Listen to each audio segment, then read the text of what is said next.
Greetings everyone. இந்த வீடியோவில் நம்ம என்ன பார்க்க போறோம் அப்படின்னா பிப்ரவரி மந்தோட கன்சாலிடேட் கரண்ட் அஃபேர்ஸ் அப்படிங்கிறத பார்க்க போறோம் சரிங்களா.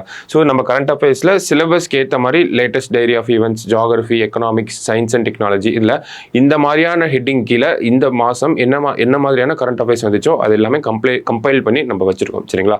ஸோ என்னென்ன கொஸ்டின்ஸ் இருக்குது அப்படிங்கிறத பார்த்துரும். ஸோ எடுத்தோடனே ஃபர்ஸ்ட் கொஸ்டின் பார்த்தீங்க அப்படின்னா ஸ்டேட்மெண்ட் கொஸ்டின் கொடுத்துருக்காங்க. என்ன அப்படின்னு பார்த்தோம்னா H.M. Patel presented the shortest budget with 800 words அப்படிங்கிறது சொல்லியிருக்காங்க. மன்மோகன் Singh presented the longest budget அப்படிங்கிறத கொடுத்துருக்காங்க ஓகேங்களா. So H.M. Patel அப்படிங்கிறவர் 800 வார்த்தைகளை கொண்ட ஷார்டஸ்ட் பட்ஜெட் அப்படிங்கிறத கொடுத்துருக்காங்க ஓகேவா. 18,650 வார்த்தைகளோட லாங்கஸ்ட் பட்ஜெட் யார் பண்ணியிருக்காரு அப்படின்னு பார்த்தோம்னா மன்மோகன் சிங் ஓகேவா. ஸோ ரெண்டுமே சரியான ஸ்டேட்மெண்ட் தான். ஸோ இரண்டும் சரி அப்படிங்கிறதான் கரெக்டான ஆன்சரும் கூட சரிங்களா. H.M. Patel அந்த ஒரு பட்ஜெட் அப்படிங்கிறத 1977 பண்ணியிருப்பாரு. நம்மளோட மன்மோகன் சிங் அவர்கள் 1991 வந்து பண்ணியிருப்பாங்க சரிங்களா. ஸோ பட்ஜெட் சார்ந்த விஷயங்கள் அப்படின்னு பார்க்குறப்ப இரண்டுமே சரியான ஸ்டேட்மெண்ட்ஸ் தான், அதில் ஒன்றும் பிரச்சனை இல்லை.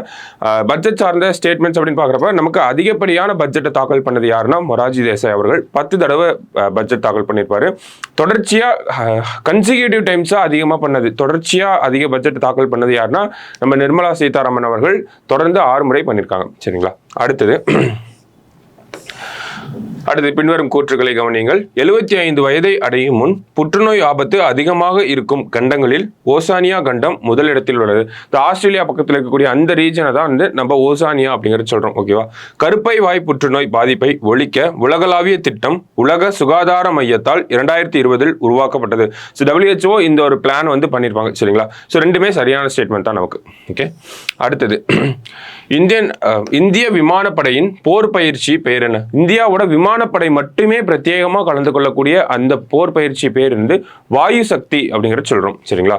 எக்ஸசைஸ் வாயு சக்தி ஓகேவா. அடுத்தது இந்தியா எந்த நாட்டிலிருந்து 31 MQ-9B ட்ரோன்களை வாங்க உள்ளது அப்படிங்கிறத கேட்டிருக்காங்க ஓகேங்களா. ஸோ இந்த ட்ரோன்ஸ் யாருக்கிட்ட இருந்து வாங்க போறோம் அப்படின்னா அமெரிக்கா கிட்ட இருந்து தான் வாங்க போறோம் சரிங்களா.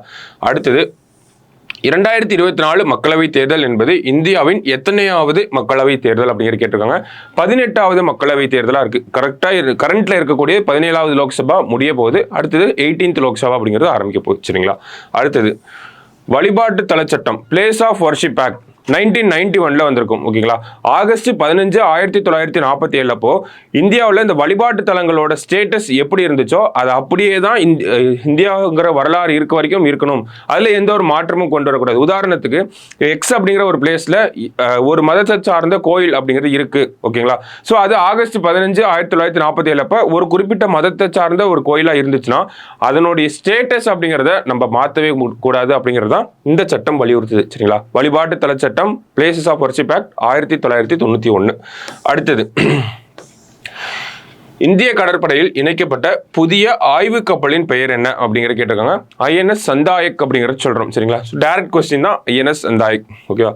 அடுத்தது பின்வரும் வைரஸ்களில் எது கருப்பை வாய் புற்றுநோயை உண்டாக்குறது அப்படிங்கிற கேட்டிருக்காங்க. செர்விக்கல் கேன்சர் அப்படிங்கிறது யாரு எந்த ஒரு வைரஸ் அப்படின்னு பார்த்தோம்னா HPV வைரஸ், ஹியூமன் பப்பிலோமா வைரஸ் அப்படிங்கிறது சொல்றோம். இந்த வைரஸ் தான் செர்விக்கல் கேன்சர் அப்படிங்கிறத அதிகமாக நமக்கு கொண்டு வருது. செர்விக்கல் கேன்சர் இந்த புற்றுநோயில் பெண்களுக்கு வரக்கூடிய புற்றுநோயில் ஒரு முக்கியமான இடத்தை வச்சிருக்கு சரிங்களா. ஸோ இந்த செர்விக்கல் கேன்சர் அப்படிங்கிறது 35 வயசுலேருந்து 45 வயசுல இருக்கக்கூடியவங்களுக்கு அதிகமாக வருது அப்படிங்கிறது சொல்றாங்க. ஸோ இதுக்கான வேக்சின் அப்படிங்கிறதையும் இந்தியாவில் போட்டுட்டு இருக்காங்க, இந்தியாவில் கண்டுபிடிச்சிருக்காங்க. அந்த வேக்சின் பேர் என்ன அப்படிங்கிறது இந்த இடத்துல தெரிஞ்சுக்கும் சரிங்களா. ஸோ என்ன வேக்சின் பேர் அப்படின்னு பார்த்தோம்னா செர்வாவேக் அப்படிங்கிறது சொல்றாங்க ஓகேங்களா. செர்வாவேக் அப்படிங்கிறது சொல்றோம். நமக்கு 9லேருந்து 14 வயசுல இருக்கக்கூடிய சிறுமிகளுக்கு இந்த ஒரு வேக்சின் வந்து போடுறோம் சரிங்களா. ஸோ முக்கியமான விஷயம் இந்த ஒரு விஷயத்த ஃபர்ஸ்ட் டெல்லியில ஒரு பைலட் ப்ராஜெக்டா ஆரம்பிச்சிருப்பாங்க ஓகேங்களா. அதே மாதிரி செர்விக்கல் கேன்சர் அப்படின்னு பார்க்குறப்ப ஜனவரியை வந்து என்ன சொல்றாங்க அப்படின்னா இந்த கருப்பை வாய் புற்றுநோய்க்கான விழிப்புணர்வு மாதம் அப்படிங்கிறது சொல்றாங்க. செர்விக்கல் கேன்சர் அவேர்னஸ் மந்த் அப்படிங்கிறது சொல்றோம் சரிங்களா. ஸோ இதெல்லாம் இதை சார்ந்து தெரிஞ்சுக்க வேண்டிய விஷயங்கள். அடுத்தது இந்தியா சூரிய மின் உற்பத்தியில் உலக அளவில் எத்தனையாவது இடத்தில் உள்ளன அப்படிங்கிற கேட்டிருக்காங்க. ஸோ 4th பிளேஸ்ல வந்து நம்ம இருக்கோம். நமக்கு முன்னாடி அமெரிக்கா போன்ற நாடுகள்லாம் இருக்காங்க, சைனா இருக்காங்க. ஸோ வேர்ல்டு லெவலில் பார்க்குறப்ப நம்ம 4th பிளேஸ்ல வந்து இருக்கும் சரிங்களா. அடுத்தது இந்தியாவில் போக்குவரத்து நெரிசல் அதிகம் உள்ள நகரம் எது அப்படிங்கிற கேட்டிருக்காங்க. ஸோ இந்தியா அளவில் பார்க்குறப்ப பெங்களூரு, உலக அளவில் பார்க்குறப்ப லண்டன் சரிங்களா. அடுத்தது தமிழ்நாட்டின் முதல் ரோபோ யானை எந்த இடத்தில் அறிமுகப்படுத்தப்பட்டது அப்படிங்கிற கேட்டிருக்காங்க. கூடலூரில் இருக்கக்கூடிய ஒரு கோயிலில் தான் வந்து கொண்டு வந்திருப்பாங்க. சரிங்களா? ஸோ இந்த ஒரு நடைமுறை அப்படிங்கிறது தமிழ்நாட்டில் இப்போதான் முதல் முறையா யானையவே வந்து ரோபோ யானையை வச்சிருக்காரு. கேரளாவில் இது வந்து ஒரு எஸ்டாப்ளிஷ்டு ப்ராக்டிஸாக இருக்கு. சரிங்களா? அடுத்தது, பின்வரும் கூற்றுகளை கவனிங்கள். வரி வசூலிப்பதில் மகாராஷ்டிரா முதலிடத்தில் உள்ளது. வரி வசூலிப்பதில் கர்நாடகா 2வது இடத்தில் உள்ளது. டாக்ஸ் கலெக்ஷனை வச்சு கேட்டிருப்பாங்க. ஸோ ரெண்டுமே சரியான ஸ்டேட்மெண்ட் தான். சரிங்களா? அடுத்தது, இந்திய சுற்றுலா பயணிகளுக்கான விசா தேவைகளை சமீபத்தில் ரத்து செய்த மேற்கு ஆசிய நாடு எது அப்படிங்கிற கேட்டிருக்காங்க. மேற்கு ஆசிய நாடு அப்படின்னு பார்க்குறப்ப நமக்கு ஈரானை சொல்றோம். சமீபத்தில் ஸ்ரீலங்கா பண்ணியிருந்தாங்க, மலேசியா பண்ணியிருந்தாங்க, நிறைய நாடுகள் வந்து பண்ணிட்டு இருக்காங்க. ஸோ இந்த ஒரு நடைமுறை எதுக்காக பண்றாங்க அப்படின்னா, அந்த நாடு அவங்களோட டூரிசமை டெவலப் பண்றதுக்காக ஒரு சில நாடுகளுக்கு வந்து இந்த விசா ஃப்ரீ டிராவல் அப்படிங்கிறத கொடுப்பாங்க. ஓகேங்களா? ஸோ கடவுச்சீட்டு இல்லாத ஒரு கடவுச்சீட்டு இல்லை, விசா இல்லாத ஒரு டிராவல் அப்படிங்கிறத சொல்லுவாங்க. ஸோ அந்த வகையில் ஈரான் அப்படிங்கிற நாடு வந்து மேற்கு ஆசியாவிலிருந்து நமக்கு பண்ணி கொடுத்துருக்காங்க. சரிங்களா? அடுத்தது, கீழடி அகழாய்வு முதல் முறையாக யாருடைய மேற்பார்வையில் நடைபெற்றது அப்படிங்கிறது கேட்டிருக்காங்க. அமர்நாத் ராமகிருஷ்ணன் அவர் தலைமையில தான் முதல் மற்றும் 2ஆம் கட்ட அகழாய்வு அப்படிங்கிறது நடந்திருக்கும். அதுக்கப்புறமா பார்த்தோம்னா நமக்கு மத்திய அரசாங்கம் மொத்தம் 3 அகழாய்வுகள் நடத்திருப்பாங்க கீழடியில. 4வது அகழ்வாயிலிருந்து 9வது அகழ்வாய்வு வரைக்கும் நமக்கு தமிழக அரசாங்கம் பண்ணியிருப்பாங்க. தமிழக தொல்லியல் துறை வந்து பண்ணியிருப்பாங்க. முதல் 3 அகழாய்வுகள் வந்து மத்திய தொல்லியல் துறை வந்து பண்ணியிருப்பாங்க. சரிங்களா? ஸோ இந்த முதல் மற்றும் 2ஆம் கட்ட அகழாய்வோட ரிப்போர்ட்டை இவர் சப்மிட் பண்ணிட்டாரு. மத்திய அரசாங்கம் அதை வந்து பப்ளிக்கா வெளியிடணும், அந்த அறிக்கையை பொதுமக்கள் கிட்ட கொடுக்கணும் அப்படிங்கிற ஒரு வழக்கு தொடர்ந்திருப்பாங்க. அந்த ஒரு பின்னணியில் தான் இந்த கொஸ்டின் கேட்டிருக்காங்க. சரிங்களா? அடுத்தது, கழுகுகளின் எண்ணிக்கை குறைவதற்கு காரணமான மருந்து எது அப்படிங்கிற கேட்டிருக்காங்க. டிக்ளோஃபெனாக் அப்படிங்கிற சொல்றோம். ஓகேங்களா? இந்த டிக்ளோஃபெனாக் அப்படிங்கிற மருந்துகளை நம்ம கால்நடைகளுக்கு அதிகமாக பயன்படுத்துறோம். சரிங்களா? இந்த கால்நடைகளுக்கு பயன்படுத்துறதுனால அது கால்நடைகளுக்கு ஒரு ஓகேவான மருந்தாக தான் இருக்கு. ஆனால் இந்த கால்நடைகளை வேட்டையாடிட்டு போய் சாப்பிடக்கூடிய கழுகுகள் மேல ஒரு பாதிப்புகளை ஏற்படுத்துது. ஓகேங்களா? இந்த டிக்ளோஃபெனாக் மருந்து கால்நடைகளில் பயன்படுத்துகிறோம். அந்த கால்நடைகளை வேட்டையாடக்கூடிய கழுகுகள் வந்து அந்த டிக்ளோஃபெனாக் மருந்து அந்த கழுகுகள் உடம்புக்கு வந்து ஒத்துக்க மாட்டேங்குது. சரிங்களா? ஸோ அதனால தான் என்ன சொல்றாங்க அப்படின்னா, இந்த டிக்ளோஃபெனாக் மருந்து அப்படிங்கிறத தடை பண்ணாங்க. தமிழக அரசாங்கம் டிக்ளோஃபெனாக் மருந்துகளை எந்த ஒரு மருந்துகளையும் விடக்கூடாது அப்படிங்கிறத தடை பண்ணியிருப்பாங்க. சரிங்களா? அடுத்தது, தென்னிந்தியாவின் முதல் சினிமா தியேட்டரின் பெயர் என்ன அப்படின்னு கேட்டிருக்காங்க. டிலைட் தியேட்டர் அப்படின்னு சொல்லுவோம். கோயம்புத்தூர்ல இருக்கு. சமீபத்தில் ஏன் செய்தியில் பார்க்குறோம்னா, இந்த தியேட்டரை இடிச்சுட்டு ஒரு பிசினஸ் காம்ப்ளெக்ஸாக ஓப்பன் பண்ண போறாங்க. ஸோ அந்த ஒரு பின்னணியில் தான் பார்க்குறோம். சரிங்களா? அடுத்தது, இந்தியாவிற்கும் எந்த நாட்டிற்கும் இடையிலான முதல் ராணுவ பயிற்சிக்கு சதா டன்சிக் என்று பெயரிடப்பட்டது அப்படிங்கிறது கேட்டிருக்காங்க. சதா டன்சிக் அப்படின்னா நமக்கு சவுதி அரேபியா கூட நடக்கக்கூடிய அந்த ஒரு ராணுவ பயிற்சிக்கு தான் சதா டான்சிக் அப்படின்னு சொல்லி பெயர் வச்சிருக்காங்க. சரிங்களா? அடுத்தது, நீர் மாசு தடுப்பு மற்றும் கட்டுப்பாடு சட்டம் எந்த ஆண்டு இயற்றப்பட்டது அப்படிங்கிற கேட்டிருக்காங்க. 1974 வந்திருக்கும். வாட்டர் பொல்யூஷன் ஆக்ட் அப்படிங்கிறது 1974.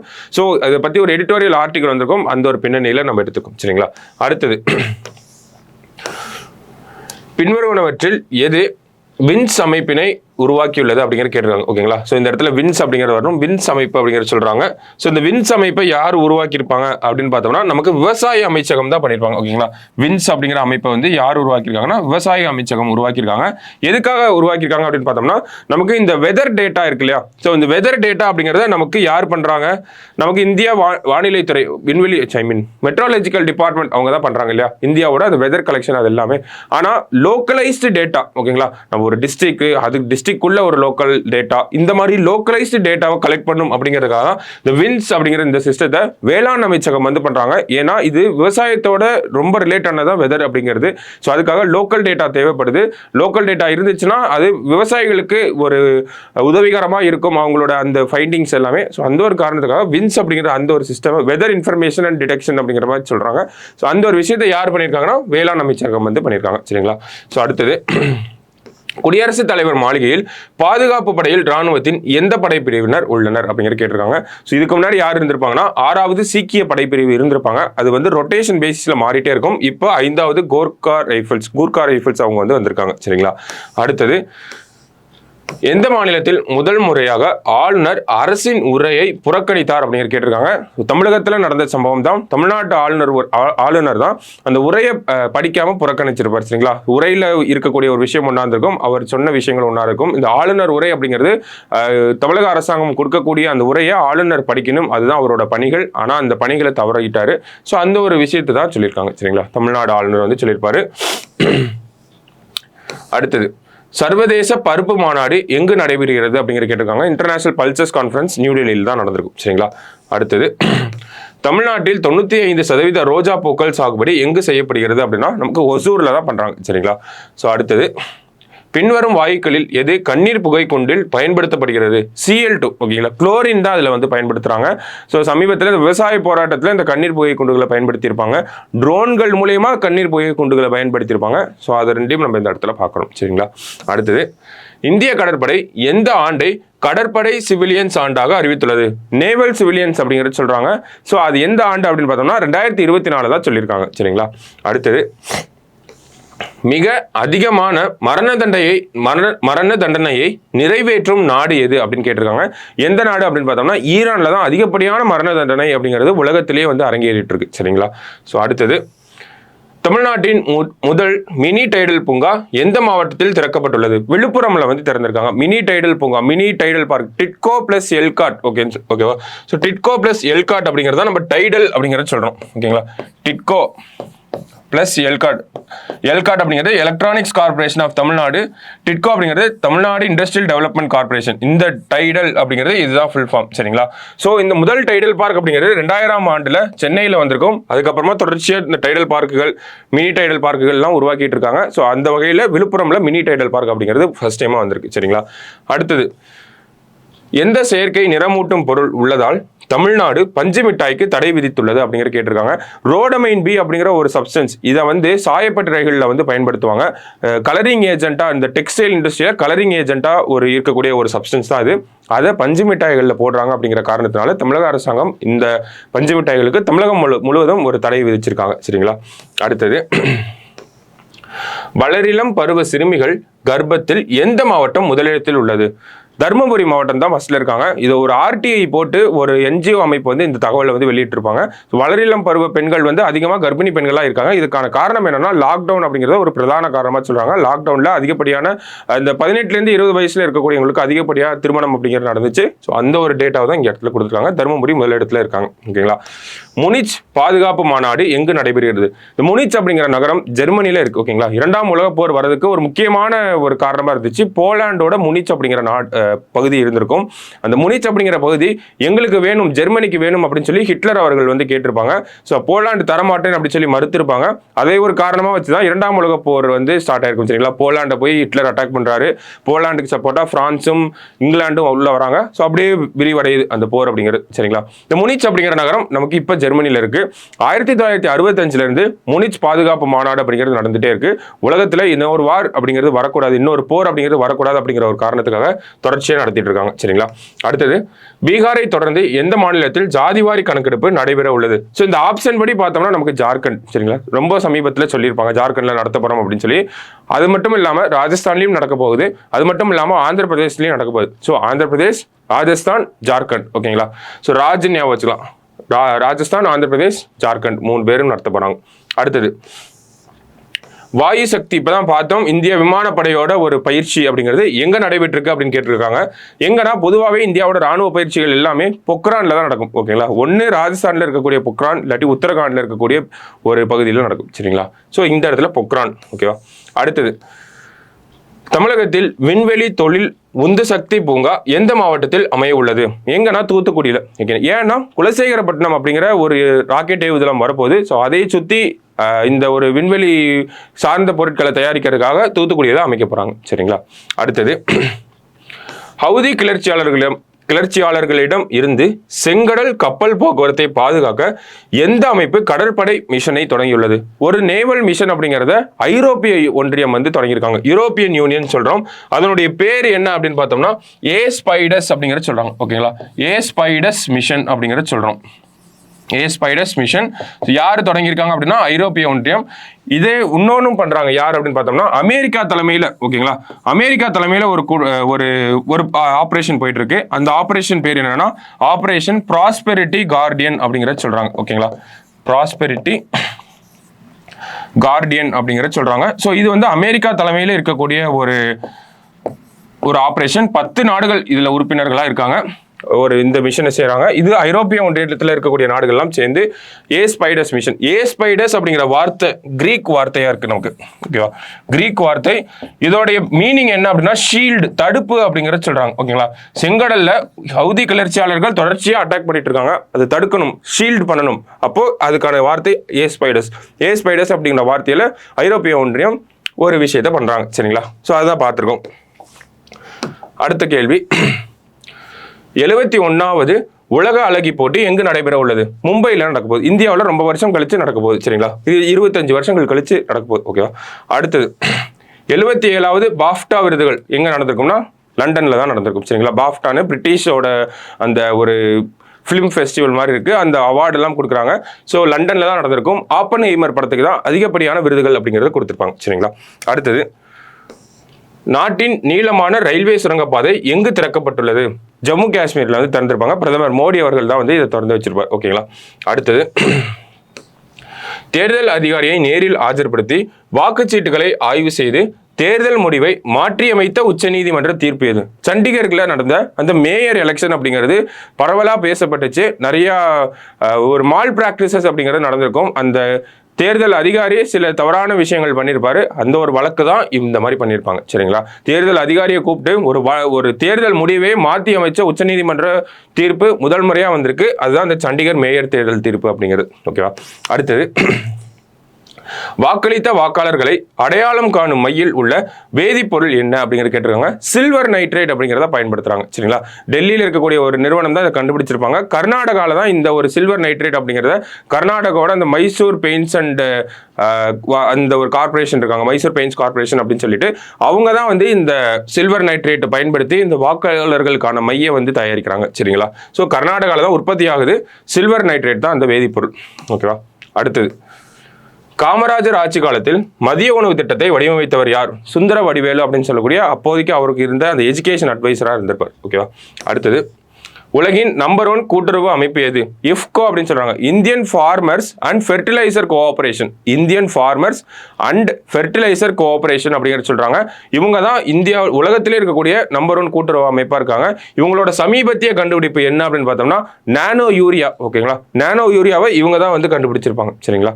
ஸோ அடுத்தது, இந்திய பெருங்கடலில் இந்தியா, இலங்கை, மாலத்தீவு நாடுகள் பங்கேற்கும் முத்தரப்பு பயிற்சியின் பெயர் என்ன? தோஸ்தி அப்படிங்கிறத சொல்றோம். தோஸ்தி எக்ஸசைஸ் அப்படின்னாலே இந்தியா, மாலத்தீவ்ஸ் அண்ட் ஸ்ரீலங்கா தான் பார்ட்டிசிபேட் பண்ணுவாங்க. அடுத்தது, உலக ஜனநாயக தரவரிசையில் இந்தியாவின் இடம் என்ன? ஓகேங்களா? போன ரேங்கிங்ல வந்து நம்ம 62வது இடத்துல இருந்திருப்போம், இப்போ 66வது இடத்துல வந்து இருக்கும், சரிங்களா? அடுத்தது, நார்டிக் பால்டிக் கூட்டமைப்பில் எத்தனை நாடுகள் அங்கம் வகிக்கின்றன அப்படிங்கிற கேட்டிருக்காங்க. 8 நாடுகள் அங்கம் வகிக்கின்றன, ஓகேங்களா? இந்த நார்டிக் கண்ட்ரிஸ் அப்படின்னு பார்த்தோம்னா நமக்கு நார்வே, ஃபின்லாந்து, டென்மார்க், ஸ்வீடன் இவங்கெல்லாம் வந்து இருப்பாங்க, சரிங்களா? அடுத்தது, பால்டிக் அப்படிங்கிற பார்க்குறப்போ எஸ்டோனியா, லாட்வியா, லித்துவானியா அப்படிங்கிற நாடுகள் வந்து இருக்காங்க, ஓகேவா? ஸோ மொத்தம் 8 நாடுகள் வந்து இந்த கூட்டமைப்பில் இருந்து இருக்காங்க. ஸோ சமீபத்தில் இந்தியாவில் ரைசீனா டைலாக் அப்படிங்கிறது நடந்திருக்கும், ஒரு வெளியுறவுத்துறை மாநாடு நடந்திருக்கும், ஓகேங்களா? ஸோ அதில் இவங்க வந்து பார்ட்டிசிபேட் பண்ணி இந்தியாவோடு இருக்கக்கூடிய உறவுகளை மேம்படுத்தணும் அப்படிங்கிறத சொல்லியிருப்பாங்க. ஸோ நார்டிக் பால்டிக் அப்படின்னாலே மொத்தம் 8 நாடுகள் அப்படிங்கிறத ஞாபகம் வச்சுக்கோங்க. அடுத்தது, எந்த விமான நிறுவனத்தை நியமிக்கப்பட்ட விமான நிறுவனமாக மத்திய நிதி அமைச்சகம் அங்கீகரித்துள்ளது? ஆகாஷா ஏர் அப்படிங்கிறது தான். ஸோ டைரக்ட் கொஸ்டின் தான், சரிங்களா? அடுத்தது, இந்தியாவின் முதல் தேசிய முதியோர் நல மருத்துவ மையம் எங்கு தொடங்கப்பட்டுள்ளது? கிண்டியில், சென்னையில் இருக்கக்கூடிய கிண்டியில் தான் திறந்திருக்காங்க. பிரதமர் மோடி அவர்கள் தான் திறந்து வச்சிருப்பார், சரிங்களா? அடுத்தது, ராஜஸ்தானில் நடைபெறும் இந்தியா ஜப்பான் ராணுவ கூட்டு பயிற்சியின் பெயர் என்ன? தர்ம கார்டியன் அல்லது தர்ம பாதுகாவலர் அப்படிங்கிறத சொல்றோம், சரிங்களா? அடுத்தது, பாரத் டெக்ஸ் 2024 என்ற ஜவுளி வர்த்தக கண்காட்சி எங்கு நடைபெறுகிறது அப்படிங்கிட்டு இருக்காங்க. பாரத் டெக்ஸ் அப்படிங்கிறது நமக்கு டெல்லியில் தான் இருக்கு, சரிங்களா? இந்த ஒரு கான்ஃபரன்ஸ் அப்படிங்கிறது. அடுத்தது, 13வது உலக வர்த்தக அமைப்பின் அமைச்சர்கள் மாநாடு எங்கு நடைபெற்று வருகிறது? யுனைடெட் அரப் எமிரேட்ஸ்ல இருக்கக்கூடிய அபுதாபியில தான் நடந்துட்டு இருக்கு, சரிங்களா? இதெல்லாம் டைரக்ட் கொஸ்டின், எங்க நடக்குதுன்னு தான் கேட்கறாங்க. ஸோ டைரக்டா நம்ம ஆன்சர் போட்டு போயிடலாம், சரிங்களா? அடுத்தது, முதல் தனியார் வெடிமருந்து உற்பத்தி நிலையம் அதானி டிஃபென்ஸ் அண்ட் ஏரோஸ்பேஸ் எங்கு திறக்கப்பட்டுள்ளது? ஃபர்ஸ்ட் பிரைவேட் அம்யூனேஷன் சென்டர் அப்படின்னு சொல்றாங்க. அதாவது வெடிமருந்துகளை பிரைவேட் ஃபர்ஸ்ட் டைம் பண்ண போறாங்க, அதானி குழுமம் தான் பண்ண போறாங்க. அதுக்கான ஆலை, அதாவது அந்த தொழிற்சாலை அப்படிங்கிறது எங்க வந்திருக்கு அப்படின்னு பார்த்தோம்னா நமக்கு கான்பூர்ல தான் வந்திருக்கு, சரிங்களா? அடுத்தது, லோக்பால் தலைவராக நியமிக்கப்பட்டவர் யார்? ஏஎம் கான்வில்கர் அப்படிங்கிறது சொல்றாங்க. லோக்பால் லோக் ஆயுக்தா சட்டம் 2013 வந்திருக்கும். ஸோ இதை பத்தின விஷயங்கள் நம்ம டிஎன்ஏல டெய்லியும் அனலைஸ் பண்ணிட்டு தான் வரும். இந்த இருக்கக்கூடிய கேள்விகள் இருக்கக்கூடிய பேக்ரவுண்ட் எல்லாமே நம்ம டிஎன்ஏலே தொடர்ச்சியாக பார்த்துட்டு தான் வரும். நமக்கு டெய்லியும் போடக்கூடிய இந்த டிஎன்ஏ டிசிபிலாம் ஒர்க்கா பார்த்துட்டே வந்தீங்கன்னா இதெல்லாம் நமக்கு ரொம்ப ஈஸியாக இருக்கும். கதை நமக்கு நல்லாவே புரியும். லோக்பால் லோக் ஆயுக்தா என்ன, எதுக்காக கொண்டு வந்தாங்க, எத்தனை டைம் கொண்டு வந்திருக்காங்க, இதெல்லாம் நம்ம தொடர்ச்சியாக அனலைஸ் பண்ணிட்டே தான் இருக்கோம். ஸோ இதை பார்க்குறவங்க டிஎன்ஏ டிசிபின்ற வீடியோஸையும் எடுத்து பாருங்க. ரெகுலராக ஃபாலோ பண்ணீங்க அப்படின்னா நீங்கள் கரண்ட் அஃபேர்ஸ்க்கு பயப்பட தேவை. சரிங்களா? ஸோ அடுத்த கேள்விக்கு போகலாம். இதில் நமக்கு ஏஎம் கான்வில்கர் அப்படிங்கிறத கரெக்டான ஆன்சர். ஓகேவா? ஸோ அடுத்தது பார்த்தோம்னா சிக்கிம் மாநிலத்தின் முதல் ரயில் நிலையத்தின் பேர் என்ன? சிக்கிம்ல இதுக்கு முன்னாடி ரயில்வே நெட்வொர்க்கே இருந்திருக்காது. இப்போதான் அது ஒரு 3 கட்டங்களாக டெவலப் பண்ணிட்டு வராங்க. ஸோ அதன் அடிப்படையில் முதல் ரயில் நிலையம் அப்படிங்கிறது ராங்போ அப்படிங்கிற நகரத்தில் வரப்போகுது. சரிங்களா? அடுத்தது ப்ரொஃபைல் ஆஃப் ஸ்டேட்ஸ், அதை சார்ந்து என்னென்ன கேள்விகள் வந்திருக்கு அப்படிங்கிறத பார்ப்போம். எந்த மாநிலம் அதிக ராம்சார் தலங்களை கொண்டுள்ளது? தமிழ்நாட்டில் தான் அதிகமான ராம்சார் தலங்கள் இருக்கு, 18 அப்படிங்கிறத சொல்றாங்க. சரிங்களா? ஸோ அடுத்தது இந்தியா அளவில் பார்த்தோம்னா மொத்தம் 80 ராம்சார் சைட் அப்படிங்கிறது இருக்கு. போன வருஷம் 75 இருந்திருக்கும், இப்போ ஒரு 5 இடத்துக்கு கொடுத்துருக்காங்க. ஸோ டோட்டலி 80 அப்படிங்கிறது இந்தியா அளவில். ஓகேங்களா? அடுத்தது சமீபத்தில் எந்த நாட்டை மலேரியா இல்லாத நாடாக சுகாதார ஆணையம் அறிவித்தது அப்படிங்கிறத சொல்றாங்க. ஸோ கேபோ வெர்டே அப்படிங்கிற அந்த நாடு தான் WHO வந்து சொல்லியிருப்பாங்க. சரிங்களா? அவங்க கிட்ட மலேரியாவே இல்லை அப்படிங்கிறது. மலேரியாவுக்கு சமீபத்தில் ஒரு வேக்சின் கண்டுபிடிச்சிருப்பாங்க. ஓகேங்களா? ஸோ அந்த வேக்சின் பேரையும் நம்ம தெரிஞ்சுப்போம். என்ன வேக்சின் அப்படின்னு பார்த்தோம்னா RTS அப்படிங்கிறது சொல்றாங்க. இந்த வேக்சின் பேர் அது RTS அப்படிங்கிறது. கம்போடியான்ற நாட்டில் வந்து இதை வந்து அஃபிஷியலாக பயன்படுத்தவே ஆரம்பிச்சிட்டாங்க. ஓகேங்களா? கம்போடியா அப்படிங்கிற நாட்டில். ஸோ இதுதான் நம்ம இந்த இடத்துல பார்க்குறோம், RTS அப்படிங்கிற வேக்சின். ஓகேவா? ஸோ அடுத்தது இந்தியா எந்த நாட்டில் சித்வே துறைமுகத்தை உருவாக்குகிறது? சித்வே போர்ட் மியான்மரில் வரக்கூடிய ஒரு போர்ட்டாக இருக்கும். இன்னொரு போர்ட்டை நம்ம இன்னொரு நாட்டில் சேர்ந்து பண்ணிட்டு இருக்கோம். ஓகேங்களா? ஈரான் அப்படிங்கிற நாட்டில் சபாகர் அப்படிங்கிற ஒரு போர்ட்டையும் இந்தியா தான் டெவலப் பண்ணிட்டு இருக்காங்க. சபாஹர் போர்ட். ஓகேங்களா? இது சபார் போர்ட் அப்படிங்கிறத நம்ம தான் டெவலப் பண்ணிட்டு இருக்கோம். மத்திய ஆசியா இருக்கு இல்லையா, சென்ட்ரல் ஆசியாவோட கனெக்ட் ஆகிறதுக்கு ஈரான்ல கட்டக்கூடிய இந்த ஒரு ப்ராஜெக்ட் அப்படிங்கிறது, இந்த ஒரு துறைமுகம் அப்படிங்கிறது ரொம்ப பெரிய ரோலை பிளே பண்ணும். சரிங்களா? ஸோ அடுத்தது சுவாமி நாராயண் கோவிலை எந்த அரேபிய நாட்டில் பிரதமர் திறந்து வைத்துள்ளார்? ஐக்கிய அரபு அமீரகத்தில் தான் வந்து திறந்து வச்சிருப்பார். சரிங்களா? அடுத்தது வெளிநாட்டில் 3வது IIT வளாகம் எங்கு அமைய உள்ளது அப்படிங்கிற கேட்டிருக்காங்க. இலங்கையில் தான் வரப்போகுது. IIT மெட்ராஸோட ஒரு கேம்பஸ் தான் வரப்போகுது. சரிங்களா? ஸோ அதுதான் இந்த இடத்துல கேள்வியாக கேட்டிருக்காங்க.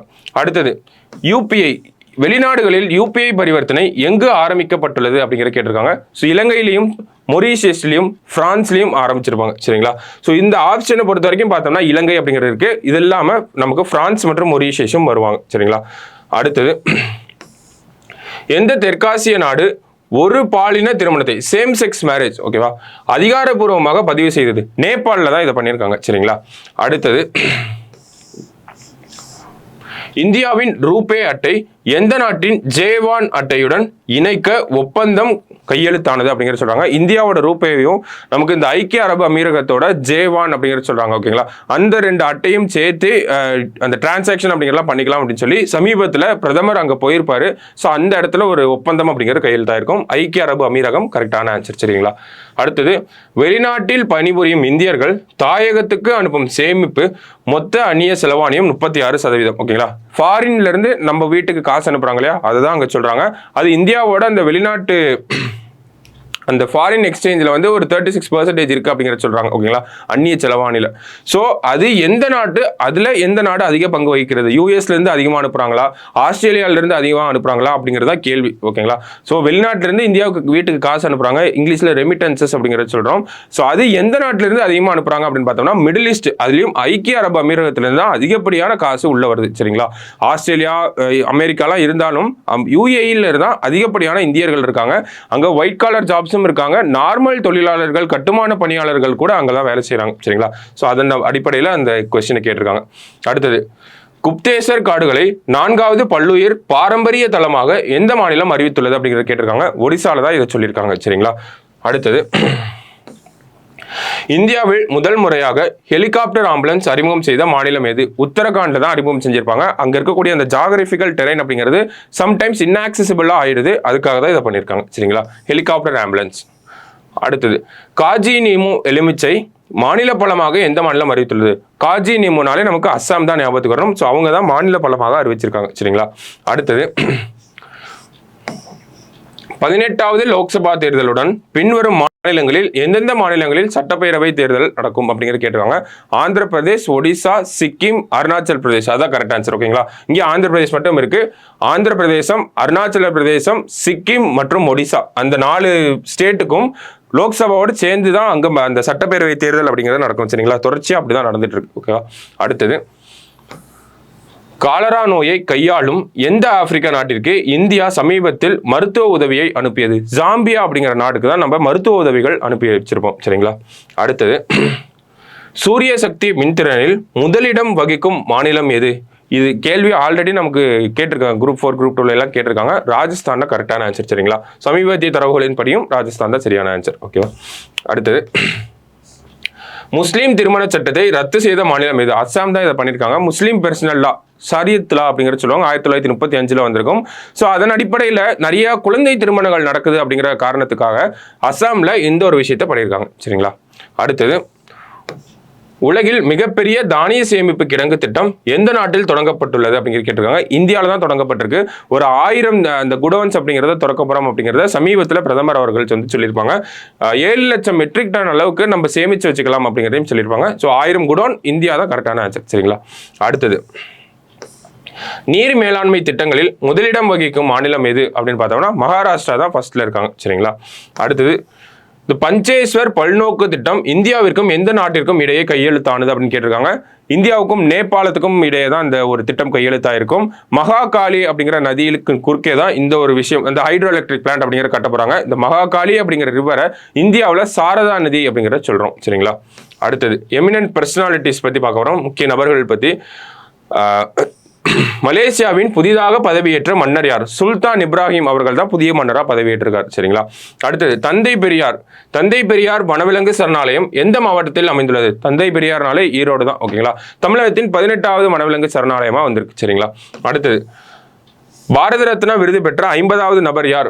லால் கிருஷ்ண அத்வானி அவர்கள். சரிங்களா, ஸோ பாரத ரத்னா விருதை பற்றி இன்னொரு கேள்விகளும் இருக்குது, அதை பற்றி நம்ம பார்ப்போம். ஸோ இந்த கேள்விக்கு சரியான ஆன்சர் 58th பர்சன் யார் அப்படின்னு பார்த்தோம்னா லால் கிருஷ்ண அத்வானி அவர்கள் தான். ஓகேவா, அடுத்தது காமன்வெல்த் அட்டர்னி மற்றும் சாலிசிட்டர் ஜெனரல் மாநாடு 2024 எங்கு நடைபெறுகிறது? மாநாடுகள்னாலே நமக்கு புதுடெல்லி தான் கரெக்டான ஆன்சராக இருக்கும். சரிங்களா, ஸோ இதுக்கும் அதே தான்.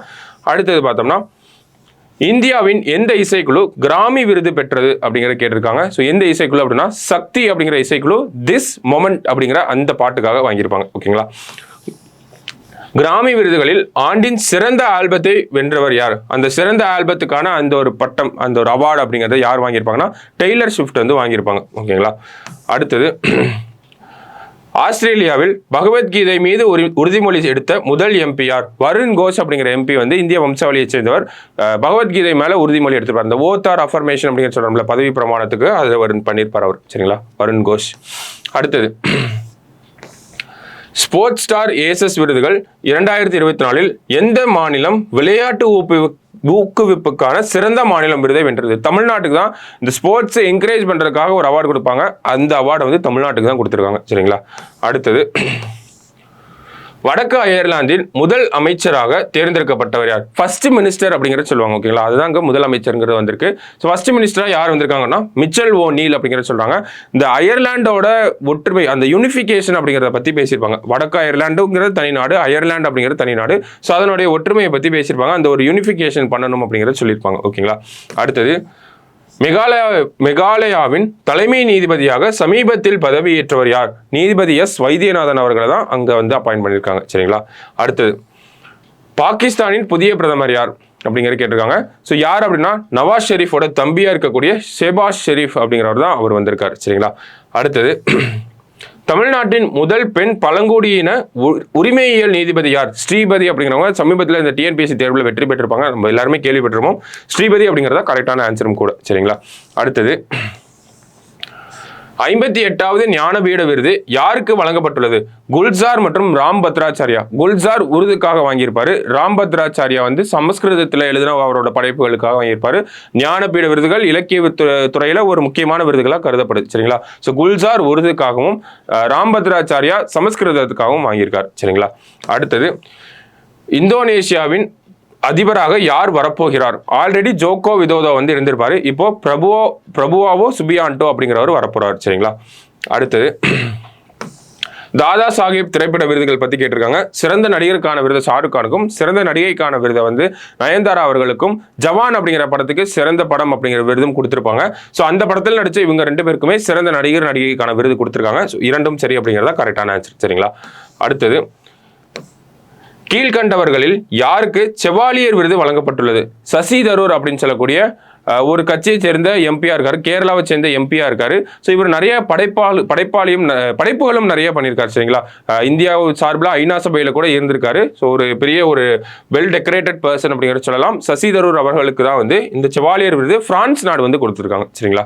பிரான்ஸோட உயரிய சிவிலியன் விருது அப்படிங்கிறத சொல்றாங்க. ஓகேங்களா? அடுத்தது, 3 நாடுகளின் தேசிய கீதங்களில் யாருடைய கவிதைகள் உள்ளன?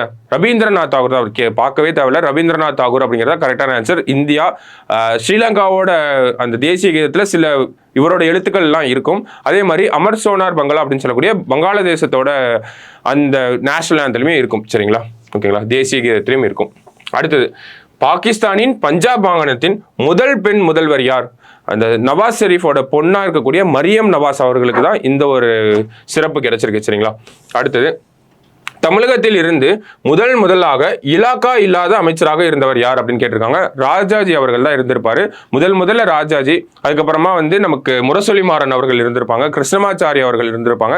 சமீபத்தில் செந்தில் பாலாஜி அவர்கள் வந்து இந்த இலாக்கா இல்லாத அமைச்சராக இருந்திருப்பார். சரிங்களா? ஸோ ராஜாஜி தான் தமிழகத்திலிருந்து ஃபர்ஸ்ட் டைமா நேருவோட அமைச்சரவையில் இருந்திருப்பார். ஸோ அடுத்த கொஸ்டின், உலகின் மிகவும் பிரபலமான தலைவர் யார் அப்படிங்கிறத கேட்டிருக்காங்க. ஸோ மார்னிங் கன்சல்ட் அப்படின்ற அந்த நிறுவனம் நடத்தக்கூடிய அந்த ரிப்போர்ட்டை படி தான் நம்ம சொல்றோம். யார் அப்படின்னு பார்த்தோம்னா நம்ம பிரதமர் நரேந்திர மோடி அவர்கள் தான். தொடர்ச்சியா அவர் தான் வந்து உலகத்தில் இருக்கக்கூடிய மிக பிரபலமான தலைவர்னு அந்த நிறுவனம் சொல்லிட்டே வராங்க. அடுத்தது, கேன்ஸ் திரைப்பட விழாவில் சிறந்த ஒளிப்பதிவாளருக்கான பியார் ஆக்னே விருது யாருக்கு வழங்கப்பட்டுள்ளது அப்படிங்கிற கேட்டிருக்காங்க. ஸோ யாருக்கு அப்படின்னு பார்த்தோம்னா, இந்தியாவிலிருந்து முதல் முறையாக இந்த ஒளிப்பதிவாளருக்கான விருது அப்படிங்கிறத யார் வாங்கியிருக்காங்க அப்படின்னா, சந்தோஷ் சிவன் அப்படின்னு சொல்லக்கூடிய அந்த ஒளிப்பதிவாளர் தான் வாங்கியிருக்காங்க. சரிங்களா? ஸோ இந்தியாவில் இருக்கக்கூடிய ஒரு முதல் முறையாக ஒரு சிறந்த ஒளிப்பதிவாளருக்கு இந்தியருக்கு வந்து கொடுக்குறாங்க. ஸோ அது இங்கே தான் நடந்திருக்கு. கேன்ஸ் அப்படிங்கிறது நமக்கு பிரான்ஸ்ல இருக்கு. சரிங்களா? அடுத்தது, ககன்யான் திட்டம் மூலம் விண்வெளிக்கு செல்ல தமிழ்நாட்டிலிருந்து தேர்வு செய்யப்பட்ட நபர் யார்? ஸோ இந்த 4 நபர்களை தான் தேர்வு செஞ்சிருக்காங்க. அதில் தமிழகத்தை சேர்ந்தவர் யார் அப்படின்னா அஜித் கிருஷ்ணன், சென்னையை சேர்ந்த நபராக இருக்கார். ஓகேங்களா? அடுத்தது, 4 ஆண்டுகளுக்கு ஒரு முறை பிறந்தநாள் கொண்டாடிய ஒரே பிரதமர் யார் அப்படின்னு கேட்டிருக்காங்க. 4 ஆண்டுகள் அப்படின்னா நமக்கு லீப் இயர்னு சொல்றோம் இல்லையா? ஸோ February 29 யாருக்குன்னா மொரார்ஜி தேசாய் அவர்களுக்கு. ஓகேவா? ஸோ அடுத்தது, விளையாட்டு அந்த ஸ்போர்ட்ஸ் சார்ந்த கொஸ்டின்ஸ் என்னெல்லாம் வந்துச்சு அப்படிங்கிறத பார்க்குறோம். கேலோ இந்தியா இளைஞர் விளையாட்டு போட்டியில் மகாராஷ்டிரா முதலிடத்தை பிடித்தது, தமிழ்நாடு 2ஆம் இடத்தை பிடித்தது அப்படிங்கிறத கொடுத்துருக்காங்க. Tamil Nadu 2nd place, Maharashtra first, Haryana 3rd place வந்து வந்திருப்பாங்க. ஸோ ரெண்டுமே கரெக்டான ஸ்டேட்மெண்ட் தான். அடுத்தது, கேலோ இந்தியா குளிர்கால விளையாட்டு போட்டிகள் வின்டர் கேம்ஸ் நமக்கு வந்து காஷ்மீரில் நடக்குது. அதில் லடாக்ல வந்து நடக்குது. சரிங்களா? லடாக்ல ஒரு பகுதியும் ஜம்முவில் ஒரு பகுதியும் நடக்குது. சரிங்களா? ஸோ அதான் சொல்லியிருக்காங்க ஃபர்ஸ்ட். அடுத்தது, 2024 டேவிஸ் கோப்பை போட்டி எங்கு நடைபெறுகிறது அப்படின்னு கேட்டிருக்காங்க. ஸோ ஏன் இதை பார்க்கணும்? டேவிஸ் கப்னா நமக்கு டென்னிஸ் அப்படிங்கிறது தெரிஞ்சுக்கணும். டென்னிஸ் கோப்பை தான் இந்த டேவிஸ் கப் கோப்பை அப்படிங்கிறது. ஸோ இந்த வருஷம் பாகிஸ்தானில் நடக்குது. அதில் இந்தியாவும் போய் கலந்துக்குச்சு. அதுதான் சிறப்பம்சமாக இருக்குது இந்த ஒரு டேவிஸ் கோப்பையில். சரிங்களா? அடுத்தது, 2026 FIFA உலகக்கோப்பை போட்டி எங்கு நடைபெற உள்ளது? ஓகேங்களா? So America, Canada and Mexico இங்கெல்லாம் தான் நடக்க போகுது. ஸோ மேலே உள்ள அனைத்தும் அப்படிங்கிறதா சரியான ஆன்சர். சரிங்களா? அடுத்தது, ஐசிசி டெஸ்ட் தரவரிசையில் முதலிடத்தில் உள்ள இந்திய பந்து வீச்சாளர் யார்? பும்ரா அப்படிங்கிறத சொல்றோம். ஸோ முதல்ல யார் வந்திருப்பாருன்னா பிஷன் சிங் அப்படிங்கிறவர். இவங்க 3 பேரும் ஸ்பின்னர்ஸா இருப்பாங்க. இவங்க 3 பேருமே முதலிடம் பிடிச்சவங்க தான். ஃபாஸ்ட் பவுலர் இந்தியாவில் வந்து ஒரு வேகப்பந்து வீச்சாளர் வர்றது இதுதான் முதல் முறை. அதனால தான் இதை பார்க்குறோம். சரிங்களா? பும்ரா தான் கரெக்ட் ஆன்சர். அடுத்தது, பாரிஸ் நகரில் இதற்கு முன்பு எந்த ஆண்டு ஒலிம்பிக் போட்டிகள் நடைபெற்றது? 1924. அது கரெக்டாக 100 வருஷத்துக்கு அப்புறம் இப்பயும் நடக்க போகுது. சரிங்களா? அடுத்தது, ஐசிசி அண்டர் 19 கிரிக்கெட் உலகக்கோப்பையை வென்ற நாடு எது? ஆஸ்திரேலியா. இந்தியாவை தோக்கடிச்சுட்டு ஆஸ்திரேலியா வின் பண்ணியிருக்காங்க. சரிங்களா? அடுத்த கொஸ்டின், முதன்முறையாக ஆசிய மகளிர் பேட்மிண்டன் பட்டத்தை வென்ற நாடு எது? இந்தியா தாய்லாண்டை தோக்கடிச்சுட்டு மலேசியாவில் நடைபெற்ற அந்த கேம்ஸ்ல வின் பண்ணியிருப்பாங்க. இந்திய மகளிர் அணி முதல்ல இதை சாதனையை படைச்சிருக்காங்க. சரிங்களா? ஃபர்ஸ்ட் டைமா இப்பதான் வின் பண்ணியிருக்காங்க. ஓகேவா? அடுத்தது, பொலிட்டிக்கல் பார்ட்டிஸ் அது சம்பந்தமான கேள்விகள். ஜார்க்கண்ட் மாநிலத்தின் புதிய முதலமைச்சராக பதவியேற்க போவது யார்? ஆல்ரெடி யார் இருந்திருப்பாங்க அப்படின்னா ஹேமந்த் சோரன் அப்படிங்கிற நபர் இருந்திருப்பாரு. என்ஃபோர்ஸ்மெண்ட் டைரக்டர் அமலாக்கத்துறை வந்து அவர் அரெஸ்ட் பண்ணியிருப்பாங்க. ஸோ அதற்கு அப்புறமா சம்பை சோரன் அவர்கள் வந்து பதவி ஏற்றிருப்பாரு. பதவி ஏற்றதுக்கு அப்புறமா கான்ஃபிடன்ஸ் மோஷன் அந்த ஒரு அவையில் வந்து நம்பிக்கை தீர்மானம் அப்படிங்கிறத கொண்டு வருவாங்க. ஓகேங்களா, நம்பிக்கை தீர்மானம் கொண்டு வந்து எனக்கு மெஜாரிட்டி இருக்கு அப்படிங்கிற அந்த விஷயத்தை ப்ரூவ் பண்ணணும். அந்த சம்பை சோரன் அவர்கள் வந்து முதலமைச்சர் ஆனதுக்கு அப்புறமா ஜார்க்கண்ட்ல இப்படி ஒரு சம்பவம் நடந்திருக்கும். என்ன சம்பவம் நடந்திருக்கும்னா, அவரோட அந்த ஒரு கான்ஃபிடன்ஸை நிரூபிக்கணும், அவையில அவரோட மெஜாரிட்டியை நிரூபிக்கிறதுக்காக கான்ஃபிடன்ஸ் மோஷன் அந்த நம்பிக்கை தீர்மானம் அப்படிங்கிறத கொண்டு வந்து ஜெயிச்சிருப்பார். சரிங்களா, ஸோ அதுதான் அடுத்த கேள்வியில் இருக்கு. அவையில் பெரும்பான்மையை நிரூபித்தல். நோ கான்ஃபிடன்ஸ் மோஷன்னா எதிர்கட்சிகள் நம்ம மேலே போடுவாங்க. ஓகேங்களா, நம்பிக்கை இல்லா தீர்மானம் அப்படிங்கிறத சொல்றோம். ஓகேவா, அடுத்து என்ன கேள்வி அப்படின்னு பார்த்தோம்னா, தேர்தல் ஆணையரை தேர்வு செய்யும் தேர்வுக்குழு யாரை உள்ளடக்கியது அப்படிங்கிற கேட்டிருக்காங்க. பிரதமர், கேபினெட் அமைச்சர், கடைசியா பார்த்தோம்னா எதிர்கட்சி தலைவர், இவங்களாம் தான் வருவாங்க. சரிங்களா, தேர்தல் ஆணையர் தேர்வு செய்யக்கூடிய அந்த குழுவில். அடுத்தது, இந்தியாவில் மொத்த வாக்காளர்களின் எண்ணிக்கை எலெக்ஷன் கமிஷன் ஆஃப் இந்தியா படி 96.88 கோடி இருக்காங்க அப்படிங்கிறத சொல்றாங்க. அடுத்து, தேர்தல் பத்திரங்கள் திட்டம் அல்லது தேர்தல் நன்கொடை பத்திரம் திட்டம் எப்போது நடைமுறைக்கு வந்துச்சு? இன்ட்ரடியூஸ் பண்ணது 2017, நடைமுறைக்கு வந்தது 2018, அதை கேன்சல் பண்ணது 2024. சரிங்களா, அந்த ஒரு அடிப்படையில் தான் பார்க்குறோம். அடுத்தது, தமிழ்நாட்டின் மாநில தேர்தல் ஆணையர் தொடர்ச்சியாக எத்தனை ஆண்டுகள் பதவி வகிக்கலாம்? முன்னாடி 2 வருஷம் அப்படிங்கிறது இருந்திருக்கும். அதை ரெண்டு டைம் நம்ம எக்ஸ்டெண்ட் பண்ணிக்கலாம். ஓகேங்களா, இப்போ நான் இருக்கேன் அப்படின்னா, நான் மாநில தேர்தல் ஆணையராக இருக்கிறேன். ஃபர்ஸ்ட் முன்னாடி இருந்த நடைமுறைப்படி 1994 தமிழ்நாடு பஞ்சாயத்து சட்டம் அப்படிங்கிறது வந்திருக்கும். அந்த சட்டத்தின் அடிப்படையில் தமிழ்நாடு மாநில தேர்தல் ஆணையர் அப்படிங்கிறவர் 2 வருஷம் பதவி காலம் இருப்பாங்க. அதுக்கப்புறம் வேணும்னா அரசாங்கம் எக்ஸ்டெண்ட் பண்ணுவாங்க. அந்த மாதிரி எத்தனை டைம் எக்ஸ்டெண்ட் பண்ணலாம்னா 2 டைம் எக்ஸ்டெண்ட் பண்ணலாம். ஒவ்வொரு எக்ஸ்டென்ஷனுக்கும் 2 வருஷம் அப்படிங்கிறது சொல்லியிருப்பாங்க. ஸோ அதன் அடிப்படையில் 6 வருஷம் அவரால் இருக்க முடியும். ஆனால் இப்போ புதுசாக இந்த நடைமுறையை மாற்றிருக்காங்க. அதன் அடிப்படையில் பார்க்குறப்ப 5 ஆண்டுகள் அல்லது 65 வயது வரைக்கும் எது ஃபர்ஸ்ட் வருதோ அது வரைக்கும். ஓகேங்களா, ஸோ அடுத்தது, ஒரே நாடு ஒரே தேர்தல் நடைமுறையை எந்த ஆண்டு செயல்படுத்த நீதிபதி ரித்துராஜ் அவஸ்தி தலைமையிலான சட்ட ஆணையம் பரிந்துரை செய்துள்ளது அப்படிங்கிற கேட்டிருக்காங்க. ஒன் நேஷன் ஒன் எலெக்ஷனை லா கமிஷன், இவங்க தலைமையில் இருந்த லா கமிஷன் 2029 நடைமுறைப்படுத்துறதுக்கு வாய்ப்புகள் இருக்கு அப்படிங்கிறத சொல்லியிருக்காங்க. அதற்கான பரிந்துரை அப்படிங்கிறதையும் கொடுத்திருக்காங்க. சரிங்களா, அடுத்தது, இந்தியாவில் அங்கீகரிக்கப்பட்ட தேசிய கட்சிகள் எத்தனை? 6 கட்சிகள் நமக்கு தெரியும். பாரதிய ஜனதா கட்சி, Indian Congress and Indian national Congress, அடுத்தது கம்யூனிஸ்ட் கட்சி, அடுத்தது பகுஜன் சமாஜ்வாதி, அடுத்தது பார்த்தோம்னா நமக்கு நேஷனல் பீப்புள்ஸ் பார்ட்டி அப்படிங்கிற சொல்லலாம், தேசிய மக்கள் கட்சி, கடைசியாக பார்த்தோம்னா ஆம் ஆத்மி கட்சி. சரிங்களா, இவங்களாம் தான் இந்த அங்கீகரிக்கப்பட்ட தேசிய கட்சிகளாக இருக்காங்க. அடுத்தது, பப்ளிக் அவேர்னஸ் ஸ்கீம்ஸ் பற்றின விஷயங்கள், ஜெனரல் அட்மினிஸ்ட்ரேஷன் பற்றின விஷயங்கள். தமிழ்நாடு மாநில தகவல் ஆணையர்கள் தேர்வு செய்ய யார் தலைமையில் குழு அமைக்கப்பட்டுள்ளது? KPK வாசுகி அப்படிங்கிற அவங்க தலைமையில் தான் இந்த குழு அப்படிங்கிறது அமைக்கப்பட்டிருக்கு. சரிங்களா, ஸோ அடுத்தது, உயர்நீதிமன்ற தலைமை நீதிபதி நியமனம் பற்றி எந்த சரத்து கூறுகிறது? சரத்து 217 தான் ஹைகோர்ட்டோட சீஃப் ஜஸ்டிஸ் அப்பாயின்மெண்ட்டை பற்றி பேசுது. நம்ம சமீபத்தில் கூட பார்த்தோம் இல்லையா, மேகாலயில வைத்தியநாதன் அவர்கள் அந்த மாதிரி பார்த்துருந்தோம் இல்லையா. அந்த மாதிரி பல உயர்நீதிமன்றங்களுக்கு தலைமை நீதிபதிகளை அப்பாயின்ட் பண்ணியிருப்பாங்க. அதனுடைய அடிப்படையில் தான் பார்க்குறோம். சரிங்களா, அடுத்தது, எந்த மாநில அரசு பொது சிவில் சட்டத்தை இயற்ற உள்ளது? உத்தரகாண்ட்ல தான் அந்த யூனிஃபார்ம் சிவில் கோட் அப்படிங்கிறது வந்திருக்கும். சரிங்களா, இது இந்தியாவிலேயே முதல் முறையாக, சுதந்திர இந்தியாவில் எந்த மாநிலத்தில் முதல் முறையாக சுதந்திர இந்தியாவில் முதல் முறையாக எந்த மாநிலத்தில் நமக்கு அந்த பொது சிவில் சட்டம் வந்திருக்கு அப்படின்னு கேட்டாங்கன்னா, சுதந்திர இந்தியான்ற வார்த்தை இருந்தாலே உத்தரகாண்ட்னு வரும். இந்தியாவில் முதல் முறையாக எந்த ஒரு மாநிலத்தில் இந்த பொது சிவில் சட்டம் வந்திருக்கு அப்படின்னு கேட்டாங்கன்னா, யூனிஃபார்ம் சிவில் கோட் இந்தியாவில் ஃபர்ஸ்ட் எங்கே வந்திருக்கு அப்படின்னு கேட்டாங்கன்னா நமக்கு கோவாவை சொல்லணும். ஏன்னா அவங்க போர்ச்சுகீஸ் காலத்திலிருந்தே அங்கே இருக்கு. சரிங்களா, இந்தியாவில் முதல் முறையான கோவா, சுதந்திர இந்தியாவில் முதல் முறையான உத்தரகாண்ட். ஓகேவா, அதை ஞாபகம் வச்சுக்கோங்க.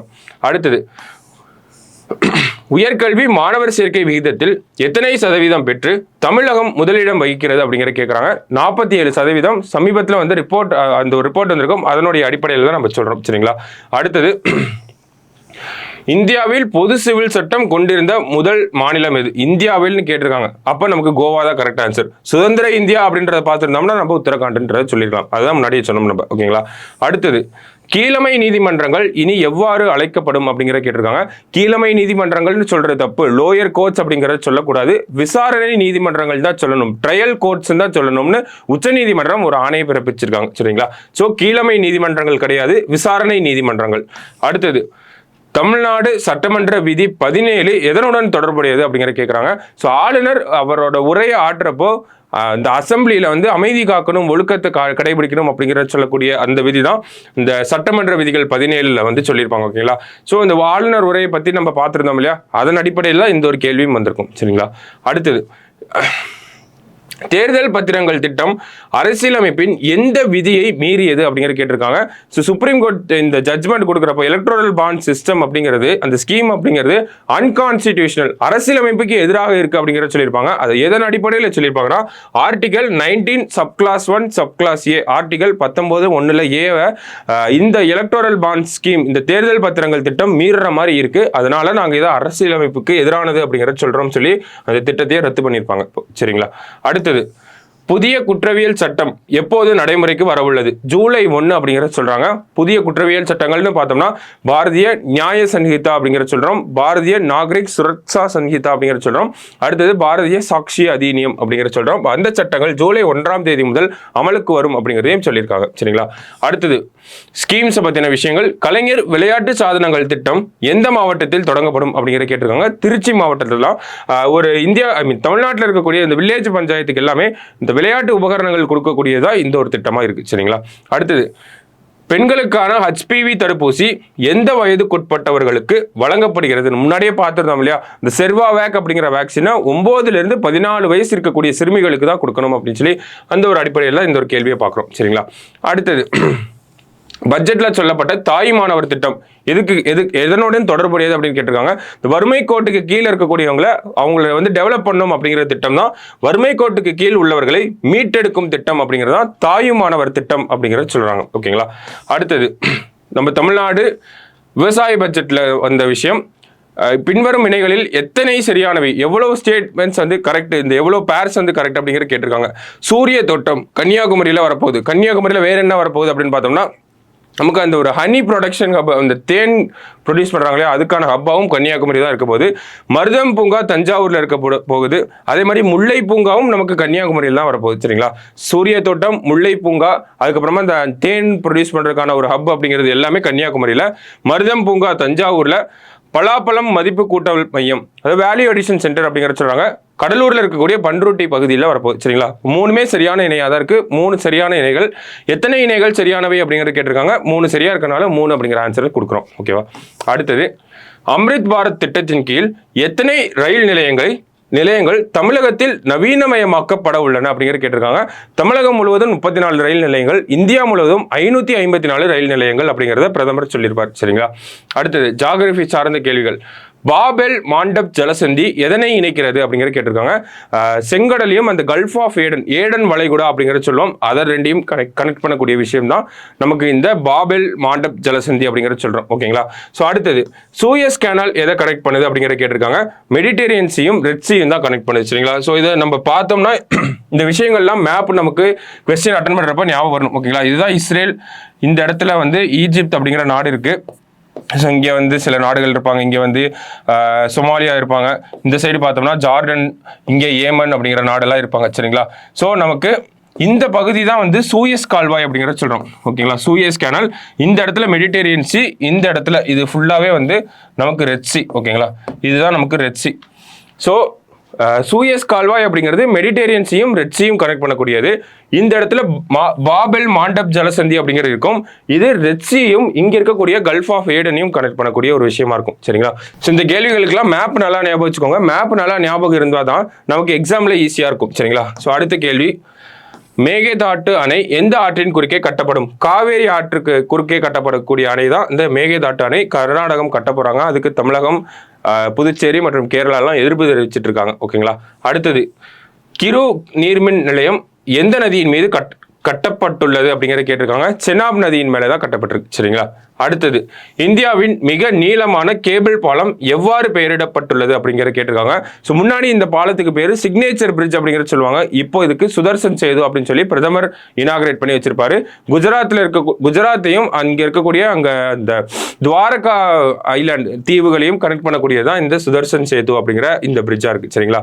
அடுத்தது, ஷாப்பூர் கண்டி தடுப்பணை எந்த நதியின் குறுக்கே கட்டப்பட்டுள்ளது அப்படின்னு கேட்டிருக்காங்க. ராவி நதி கரையோரத்தில் கட்டப்பட்டிருக்கு. அந்த குறுக்கே தான் கட்டப்பட்டிருக்கு. இந்த ராவி நதியிலிருந்து தண்ணீர் பாகிஸ்தானுக்கு போயிட்டு இருக்கு சரிங்களா. ஸோ அதை நம்ம இந்தியாவே யூஸ் பண்ணிக்கணும் அப்படிங்கிறதுக்காக தான் இந்த ஷாப்பூர் கண்டி அப்படிங்கிறத கன்ஸ்ட்ரக்ட் பண்ணியிருக்காங்க சரிங்களா. அடுத்தது எக்கனாமிக்ஸ் சார்ந்த கேள்விகள். விதிமுறைகளை மீறியதற்காக எந்த பேமெண்ட்ஸ் வங்கிக்கு ரிசர்வ் வங்கி தடை விதித்துள்ளது? பேடிஎம் பேமெண்ட்ஸ் பேங்க் அவங்கள தான் தடை பண்ணியிருக்காங்க சரிங்களா. பிப்ரவரி 29ஆம் தேதியிலிருந்து அந்த பேடிஎம் பேமெண்ட்ஸ்ல எந்த ஒரு டெபாசிட்டும் வாங்கக்கூடாது அப்படிங்கிறத சொல்லியிருக்காங்க. பேடிஎம் வங்கி அப்படிங்கிறது முழுக்க அந்த பேடிஎம் ஆப் வச்சு இயங்கக்கூடிய ஒரு வங்கியா இருக்கு சரிங்களா.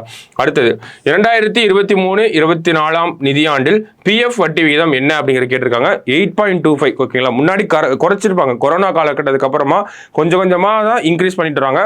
முன்னாடி இருந்தது 8.1 இருக்கும், இப்போதான் 8.25 கொண்டு வந்திருக்காங்க சரிங்களா. அடுத்தது உலகளாவிய பசி குறியீட்டில் இந்தியாவின் தரவரிசை என்ன அப்படிங்கிறது கேட்டிருக்காங்க. உலகளாவிய பசி குறியீட்டில் இந்தியா 111வது இடத்துல இருக்காங்க ஓகேங்களா. ஸோ அதை நம்ம நல்லா தெரிஞ்சுக்கணும் ஓகேவா. அடுத்தது விவசாயத்திற்கான எம்எஸ் சுவாமிநாதன் குழு எந்த ஆண்டு அமைக்கப்பட்டது? 2004 அமைக்கப்பட்டிருக்கும். 2007 இவங்க அந்த அறிக்கையை சமர்ப்பிச்சிருப்பாங்க. இதனுடைய கொள்கை முக்கியமான ரெக்கமெண்டேஷன் அப்படிங்கிறத பார்த்தோம்னா நமக்கு நேஷனல் பாலிசி ஆன் ஃபார்மர்ஸ், விவசாயிகளுக்கான தேசிய கொள்கை அப்படிங்கிறத கொண்டு வந்திருப்பாங்க. அதே மாதிரி இந்த குறைந்தபட்ச ஆதரவு விலைக்கு நிறைய ரெக்கமெண்டேஷன் அப்படிங்கிறத கொடுத்திருப்பாங்க சரிங்களா. ஸோ இவரோட அந்த குறைந்தபட்ச ஆதரவு விலைக்கு இவர் சொன்ன ரெக்கமெண்டேஷன்ஸை அரசாங்கம் அமல்படுத்தணும்.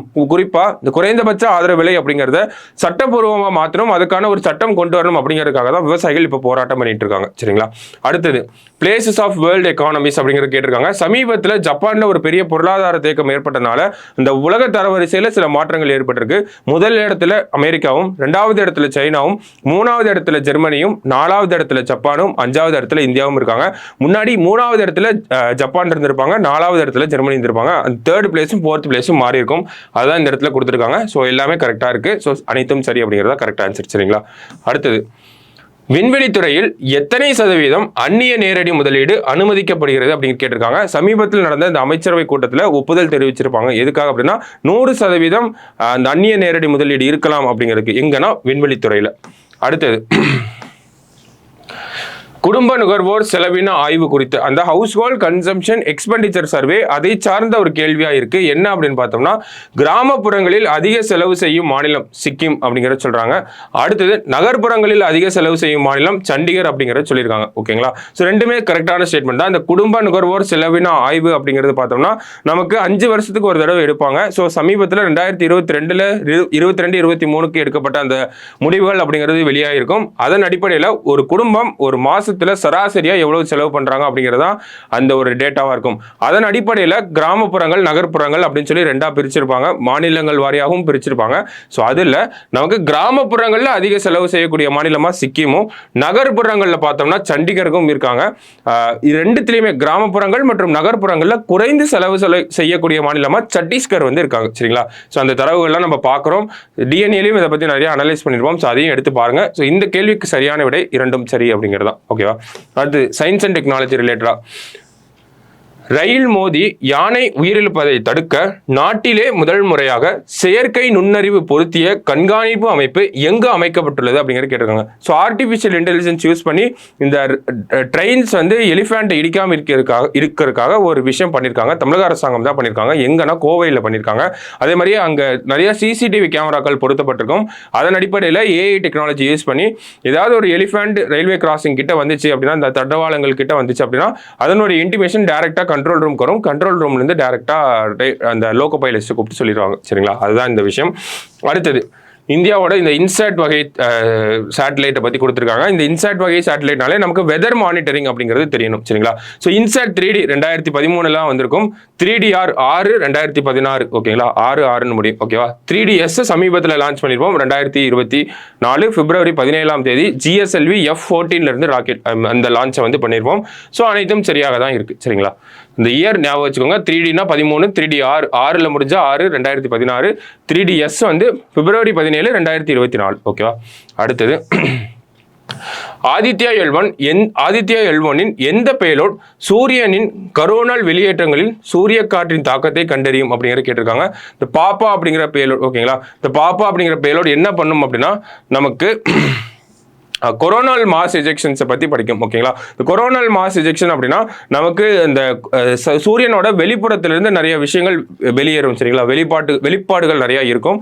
அதில் இந்த பிளாஸ்மா காந்தப்புலங்கள்லாம் வந்து வெளியேறும். அதெல்லாம் வந்து நம்மளோட சேட்டலைட் அதிகமாக அஃபெக்ட் பண்ணும். ஸோ அதை பற்றி படிக்கக்கூடிய விஷயம் தான் இந்த plasma analyser for performer for Aditya L1 அப்படிங்கிறது சொல்லுவாங்க. ஓகேங்களா, plasma analyser package for Aditya L1 அப்படிங்கிறது சொல்லுவாங்க. அதுதான் இந்த பாப்பா அப்படிங்கிற பேலோட். மொத்தம் இந்த ஆதித்யா L1ல 7 பேலோட் இருக்கும். அதில் 4 பேர் இந்த இடத்துல கொடுத்துருக்கோம்.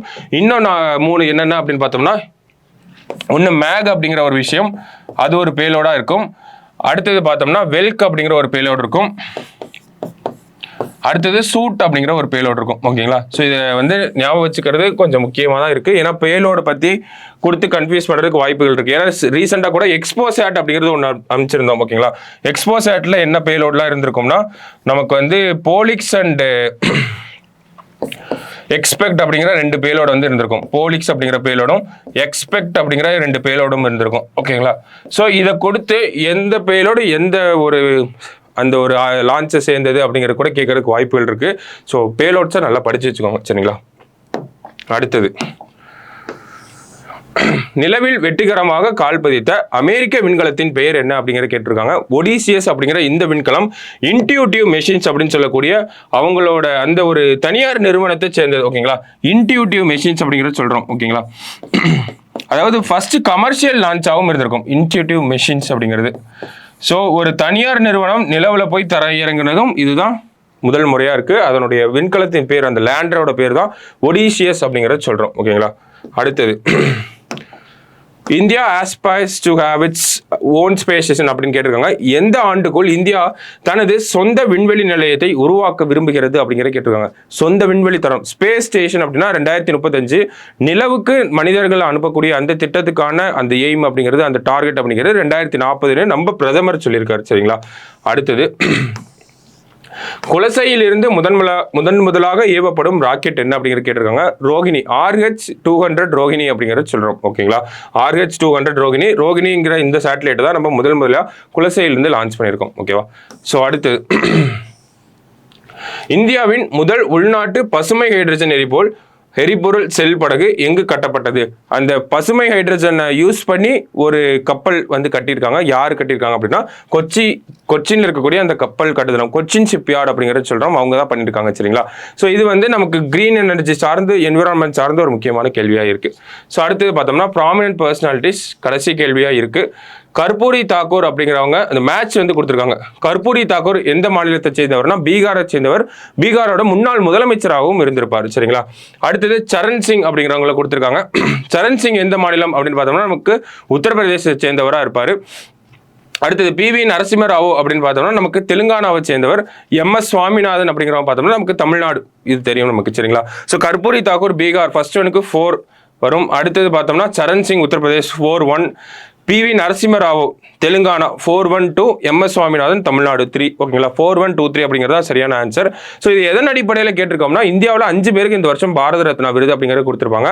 அதில் 4 பேர் அவங்களோட பிறந்த ஊரை பற்றி வச்சு கேட்டிருக்கோம். ஓகேங்களா, கர்பூரி தாக்கூர் பீகாரில் பிறந்தவர், சரண் சிங் உத்தரப்பிரதேசத்தில் பிறந்தவர், நரசிம்ம ராவோ நமக்கு தெலுங்கானா மாநிலத்தை சேர்ந்தவர், MS சுவாமிநாதன் தமிழ்நாட்டை சேர்ந்தவராக இருக்காரு. இதில் இன்னொருத்தர் நம்ம மிஸ் பண்ணிட்டோம், 50வது நபர் அப்படிங்கிறத பார்த்துட்டோம். பாரத ரத்னா வாங்கின 50வது நபர் லால் கிருஷ்ண அத்வானி அவர்கள். அவர் பாகிஸ்தானில் பிறந்து இந்தியாவுக்கு அந்த பிரிவினையின் போது வந்திருப்பாரு. ஸோ அதனால தான் அவரை பற்றி இங்கே கொடுக்கலாம் நம்ம. ஓகேங்களா, ஸோ இந்த 5 பேர் தான் நமக்கு இந்த வருஷம் பாரத ரத்னா விருது அப்படிங்கிறது இவங்களுக்கு தான் வழங்கப்பட்டிருக்கு. சரிங்களா, ஸோ இந்த கேள்வியோட நமக்கு இந்த மாதம் பிப்ரவரி மாதத்துக்கான அந்த 145 கேள்விகள் அப்படிங்கிறது நிறைவடையுது. ஸோ இந்த கொஸ்டின்ஸ் எல்லாமே இம்பார்ட்டண்ட்டாக தான் இருக்கும். ஓகேங்களா, நமக்கு மந்த்லி கரண்ட் அஃபேர்ஸ் இந்த மாதிரி 150 கேள்விகள் வந்து போட்டுட்டு இருக்கோம். அது ஜூன் மாதத்திலிருந்து நமக்கு வர கம்மிங் ஏப்ரல் மே வரைக்கும் பார்த்துக்கிட்டீங்க அப்படின்னாலே அதுவே உங்களுக்கு ஒரு 1000க்கும் மேற்பட்ட கரண்ட் அஃபேர்ஸ் கொஸ்டின்ஸாக ஆயிரும். சரிங்களா, ஸோ அதுவே நமக்கு எக்ஸாமில் இந்த கரண்ட் அஃபேர்ஸ் வச்சு ஏதாவது கேள்வி வந்துச்சு அப்படின்னா அதை அட்டன் பண்ணுறதுக்கு ரொம்பவே ஈஸியாக இருக்கும், ஹெல்ப்ஃபுல்லாக இருக்கும். பட் ஸ்டில் இந்த ஒரு ப்ரிப்பரேஷன் போதுமா அப்படின்னு கேட்டால் தனிப்பட்ட முறையில் நான் என்ன சொல்லுவேன் அப்படின்னா, செய்தித்தாள்கள் வாசிக்கிறது அப்படிங்கிறதா ஒரு நல்ல பழக்கமாகவும் இருக்கும். ப்ரிலிம்ஸை தாண்டி மெயின்ஸ் இன்டர்வியூன்னு போகிற வரைக்குமே அதுக்கப்புறமும் கூட நமக்கு இந்த செய்தித்தாள் வாசிக்கிற பழக்கம் அப்படிங்கிறதா கடைசி வரைக்கும் இருக்கும். இந்த செய்தித்தாள் வாசிக்கிற பழக்கம் அப்படிங்கிறது எக்ஸாம் பாயிண்ட் ஆஃப் வியூவில் மட்டும் இல்லை, நமக்கு பொதுவாகவே ரொம்ப பயனுள்ள ஒரு பழக்கமாக இருக்கும். இருக்கும். எக்ஸாம் பாயிண்ட் ஆஃப் வியூவில் ரொம்ப முக்கியமான விஷயம் செய்தித்தாள் வாசிக்கிறது. ஏன்னா அப்போ தான் நமக்கு ப்ரிலிம்ஸ் பாயிண்ட் ஆஃப் வியூவில் ஃபேக்சுவல் இன்ஃபர்மேஷனும் கற்றுக்க முடியும்.